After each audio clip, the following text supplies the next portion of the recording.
Hi, good morning students and welcome back to my channel Ostia Academy. आज मैं लेकर के आया हूँ आप लोगों के लिए बायोमोलिक्यूल्स चैप्टर, ओके।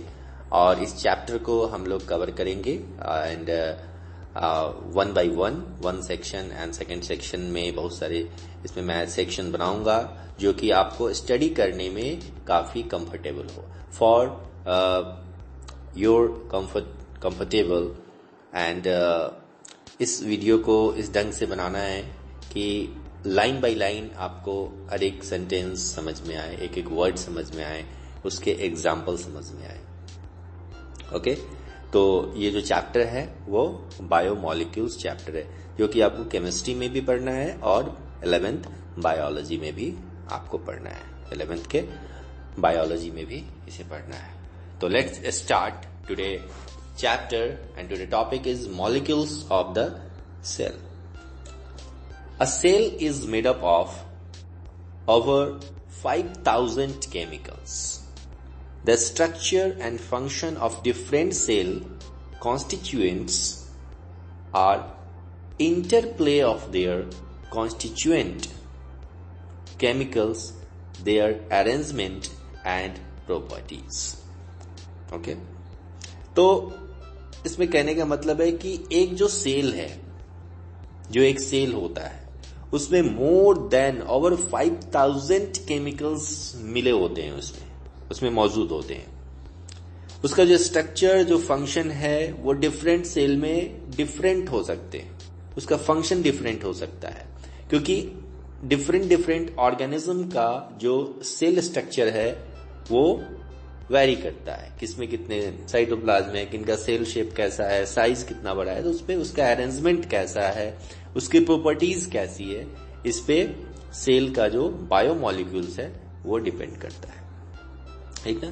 तो ये हो गया बायोमोलिक्यूल्स के बारे में, उसके प्रॉपर्टी के बारे में। मोर देन 5,000 केमिकल्स प्रेजेंट होते हैं सेल के अंदर। Inside the cell the cellular pool is present. Cellular pool, तो सेलुलर पूल क्या होता है वो देखते हैं हम लोग। The collection and sum total of different types of biomolecules, compounds and ions present in a cell is called the cellular pool.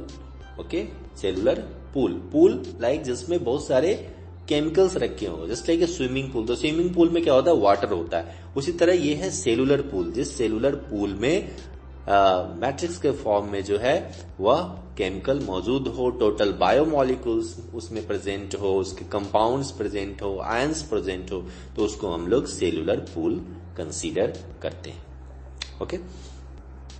इस सेलुलर पूल में जो फेजेस होते हैं वो 2 फेजेस होते हैं।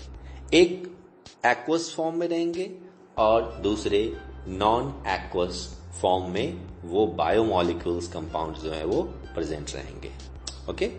तो आइए देखते हैं क्या क्या इसमें होते हैं। कुछ पॉइंट्स मैंने यहां पे लिखा है। Crystalloids, okay. इस सेलुलर पूल में जो है क्रिस्टलोइड्स प्रेजेंट होंगे। तो क्रिस्टलोइड्स क्या होते हैं? Substances that form true solution are known as crystalloids, okay. जैसा केमिस्ट्री में आप लोगों ने पढ़ा होगा, तो those substances which form true solution are known as crystalloids. Colloids, substances that produce colloidal solution are known as colloids. These are aqueous, okay. These are aqueous cellular pool, phases of cellular pool. Non-aqueous phases. This phase contains chemicals deposited in various structure like chromatin, cell membrane and cell wall. तो ये तो aqueous form में नहीं होंगे, ये different chemicals जो कि deposited होंगे किसमें, क्रोमैटिन में होंगे, सेल मेम्ब्रेन में होंगे एंड सेल वॉल में होंगे। तो इसको हम लोग क्या कहेंगे, नॉन एक्वस फेज कहेंगे। तो there are 2 different types of 2 different phases present in cellular pool. That first one is aqueous and second one is non-aqueous phases of cellular pool. Clear? चलिए नेक्स्ट टॉपिक पे बढ़ते हैं हम लोग। The next topic is biomolecules. Okay, biomolecules. There are two kinds of biomolecules, inorganic and organic. Okay, as you know earlier, inorganic and organic. For learner and for beginner students who doesn't know the meaning of inorganic and organic, I would like to explain in very brief inorganic and organic. Okay, what is the difference between inorganic and organic? Clear? तो inorganic means जो organic नहीं हो। Clear? जैसे organic किसको कहेंगे? तो वो substances, वो compound जो बने होते हैं किसके? हाइड्रोजन एंड कार्बन के बने होते हैं। Hydrogen and carbon, that's why organic compounds is also known as hydrocarbons. Remaining जितने भी होते हैं वो सभी इनऑर्गेनिक होते हैं। क्लियर? चलिए, तो हम लोग एक आउटलाइन में देखते हैं बायोमोलिक्यूल्स कितने टाइप्स के होते हैं। सो देखते हैं यहाँ पे। बायोमोलिक्यूल्स होते हैं micromolecules and macromolecules. Biomolecules further जो डिवाइडेड होते हैं वो टू काइंड्स में होते हैं, माइक्रोमोलिक्यूल्स एंड मैक्रोमोलिक्यूल्स। तो माइक्रोमोलिक्यूल्स में कौन आएंगे? Water, minerals, sugars, gases, amino acids and nucleotides. These are micromolecules. Okay, these are micromolecules. Okay, just learn, just memorize it one by one. Water, minerals, sugars, gases, amino acids and nucleotides. Okay, these are micromolecules. Macromolecules, they are large sized complex chemicals that have high molecular weight, low solubility and complex conformation. Okay, they usually produce colloidal complex. Macromolecules generally belong to 4 classes of organic compounds. Okay, then these are macromolecules: carbohydrates, lipids, proteins and nucleic acids. These are macromolecules: carbohydrate, lipids, proteins and nucleic acids. तो इसे अच्छे से याद कर लें। Except lipids, other macromolecules are formed by polymerization of subunits called monomers. ठीक, सिर्फ lipids को छोड़ दिया जाए, रिमेनिंग जितने भी हैं carbohydrates, proteins, nucleic acids, these are made up of सब units of monomers. Okay, monomers से ये बने होते हैं। तो मोनोमर्स क्या होते हैं? Monomers produce chains of variable length. Monomers different variable length के जो है वो चेन फॉर्म करते हैं, जिससे एक दूसरे में पॉलीमराइजेशन होता है, फिर जाकर के कार्बोहाइड्रेट, प्रोटीन्स, न्यूक्लिक एसिड्स का फॉर्मेशन होता है। The chains of monomers are also called polymers. Okay, because they are formed by polymerization. तो ये पॉलीमराइजेशन से मिलके बनता है, इसलिए इसको क्या कहते हैं? पॉलीमर्स भी बोलते हैं। क्लियर? तो चलिए, माइक्रोमोलिक्यूल्स, सबसे पहले हम लोग माइक्रोमोलिक्यूल्स पढ़ते हैं। और माइक्रोमोलिक्यूल्स में फर्स्ट जो है वो है वाटर। जैसा कि डायग्राम में आप देख रहे हैं, वाटर मैंने डायग्राम में बनाया है। और वाटर का जो केमिकल फॉर्मूला होता है वो होता है H2O। Okay, H2O, 2 hydrogen and 1 oxygen. Water molecular hydrogen bonding जो देख रहे हैं 104.5 डिग्री पे इसकी बॉन्डिंग होती है, और डेल्टा प्लस बॉन्ड इसमें करते हैं इसको। ये जो बॉन्डिंग होगा वो डाइपोल होगा। ओके, हाइड्रोजन बॉन्डिंग होंगे इसमें, बफर सॉल्यूशन ये फॉर्म करेगा, पॉलीमराइजेशन होता है, लैटिस एग्रीगेट्स होते हैं, polar in nature. Okay, water has the maximum density at 4 degree C. It freezes at 0 degrees C and boils at 100 degrees C. Water has high specific heat. Clear? A lot of energy required for changing temperature. Okay, तो water का temperature change करने के लिए lots of energy की जरूरत होती है। आप इस डायग्राम को देख सकते हैं, hydrogen bonding among water molecules to form aggregate. Okay, एक साथ मिलकर के ये वाटर के फॉर्म में आता है। Minerals, an organism may have 40 elements. They are divisible into two categories. एक ऑर्गेनिज्म के पास 40 एलिमेंट्स होते हैं उसके बॉडी में. Okay, they are divisible into two category. उसे दो कैटेगरी में बांटा गया है. एक essential and second one is non essential elements, जिसको मिनरल्स कहते हैं. तो सबसे पहले हम लोग पढ़ते हैं एसेंशियल एलिमेंट्स को. एसेंशियल एलिमेंट्स क्या होते हैं? These elements are take part in nutrition, growth, development and functioning of the organism. Clear? तो ये किसमें काम आएंगे? तो सबसे पहले ये न्यूट्रिशन प्रोवाइड करेंगे. एसेंशियल एलिमेंट्स जितने भी होंगे वो एसेंशियल एलिमेंट्स न्यूट्रिशन प्रोवाइड करेंगे. Growth, development and functioning of the organism, जितने भी फंक्शन फिजियोलॉजिकल फंक्शन कहते हैं उसमें ये पार्टिसिपेट करेंगे एंड ये रोल प्ले करेंगे. इसके एग्जाम्पल है carbon, hydrogen, oxygen, nitrogen, calcium, magnesium, manganese etcetera. Okay, these are essential elements होते हैं. कौन कौन? तो carbon CHO, carbon, hydrogen, oxygen, nitrogen, calcium, magnesium and manganese. Framework elements कुछ ऐसे होते हैं जो इसमें फ्रेमवर्क एलिमेंट्स होते हैं, जैसे carbon, hydrogen and oxygen as they produce cell wall and storage product. तो इसके लिए इसको हम लोग फ्रेमवर्क एलिमेंट्स भी कहते हैं.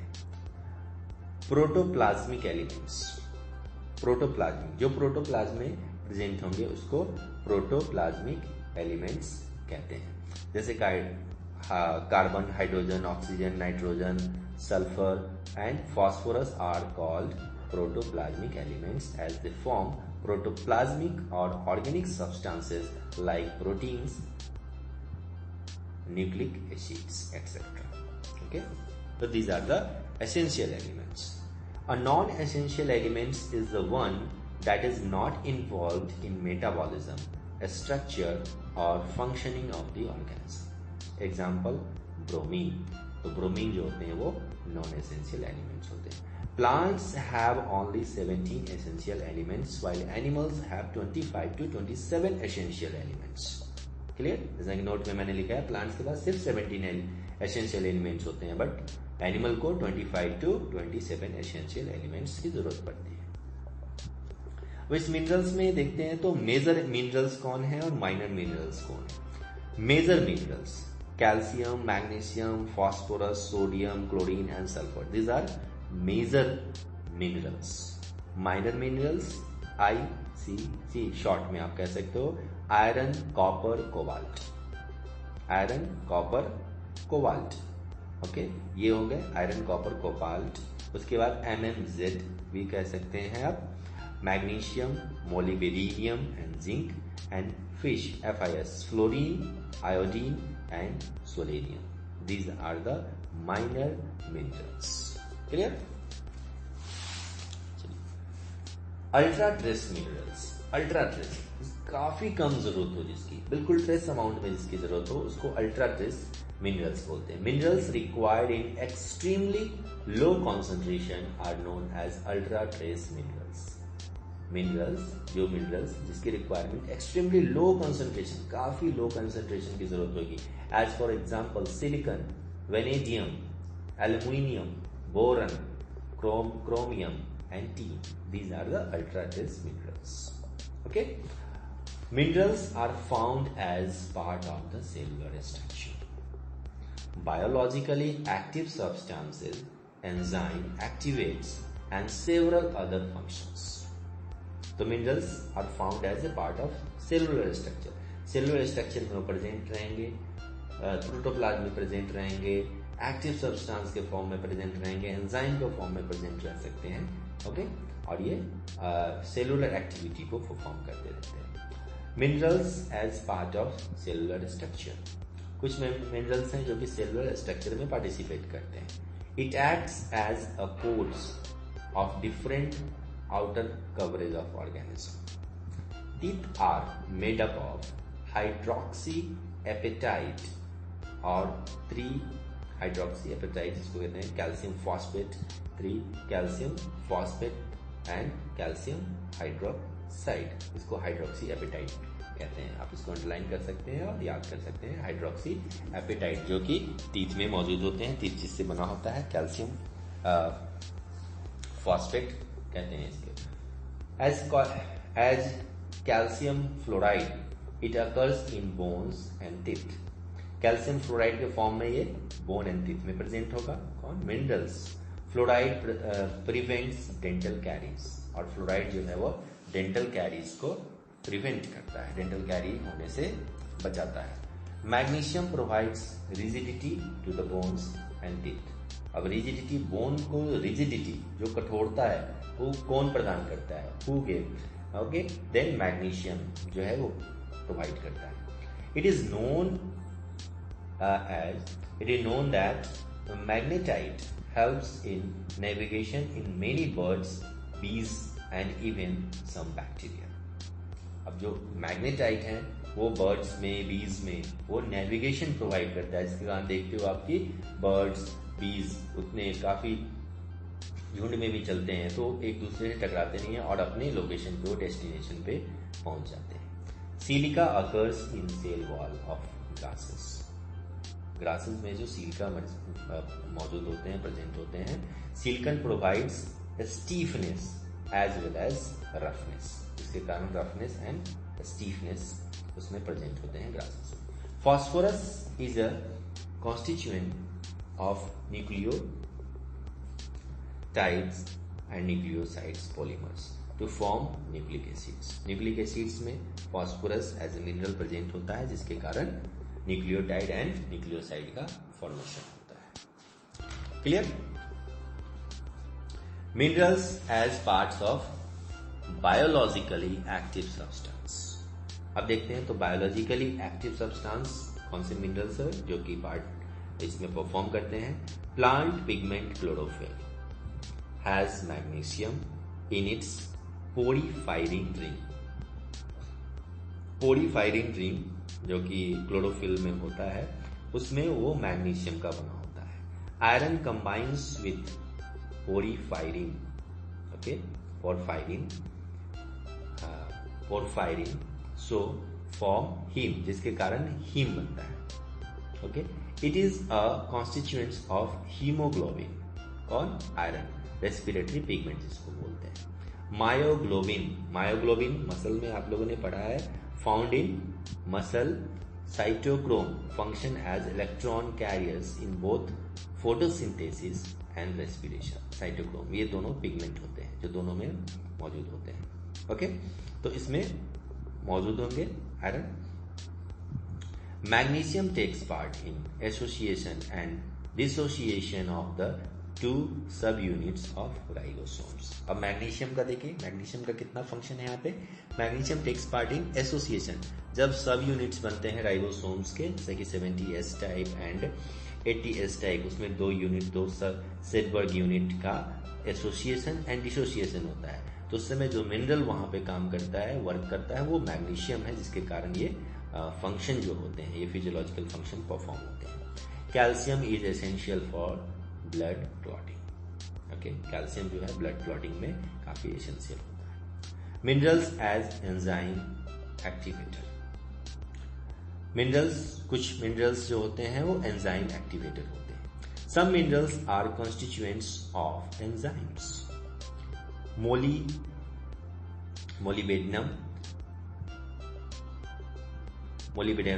एंड जिसको मोलिबेडिनम भी कहते हैं, for nitrate reductase and nitrogenase enzyme के लिए ये एंजाइम के तौर पे काम करते हैं।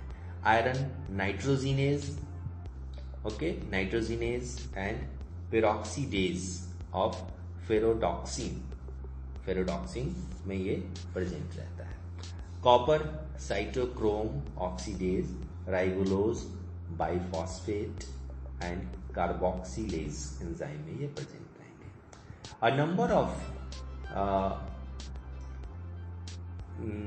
3 elements are active in the functioning of ATP and fat metabolism, that is magnesium.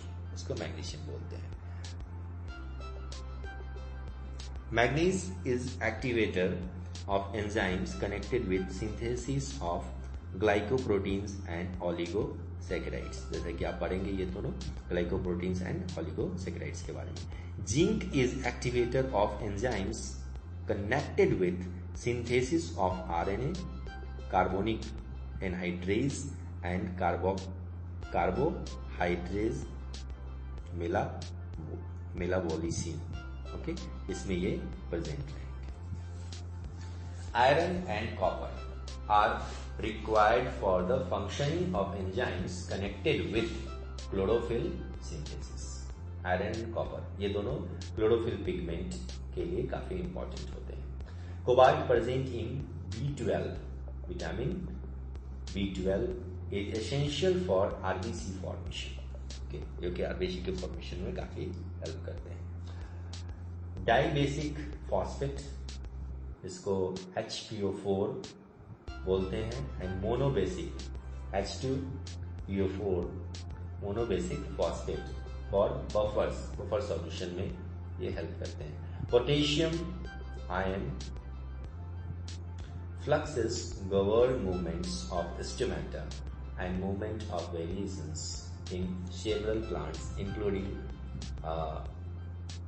Mimosa pudica, Sesamonaster जिसको बोलते हैं, touch me not plant, and Oxalis nictinaster बोलते हैं इसको। ओके, जैसा कि मूवमेंट है उसमें ये पोटेशियम हेल्प करता है। पोटेशियम आयन के कारण मूवमेंट होता है जिसको नास्टिक मूवमेंट भी बोलते हैं।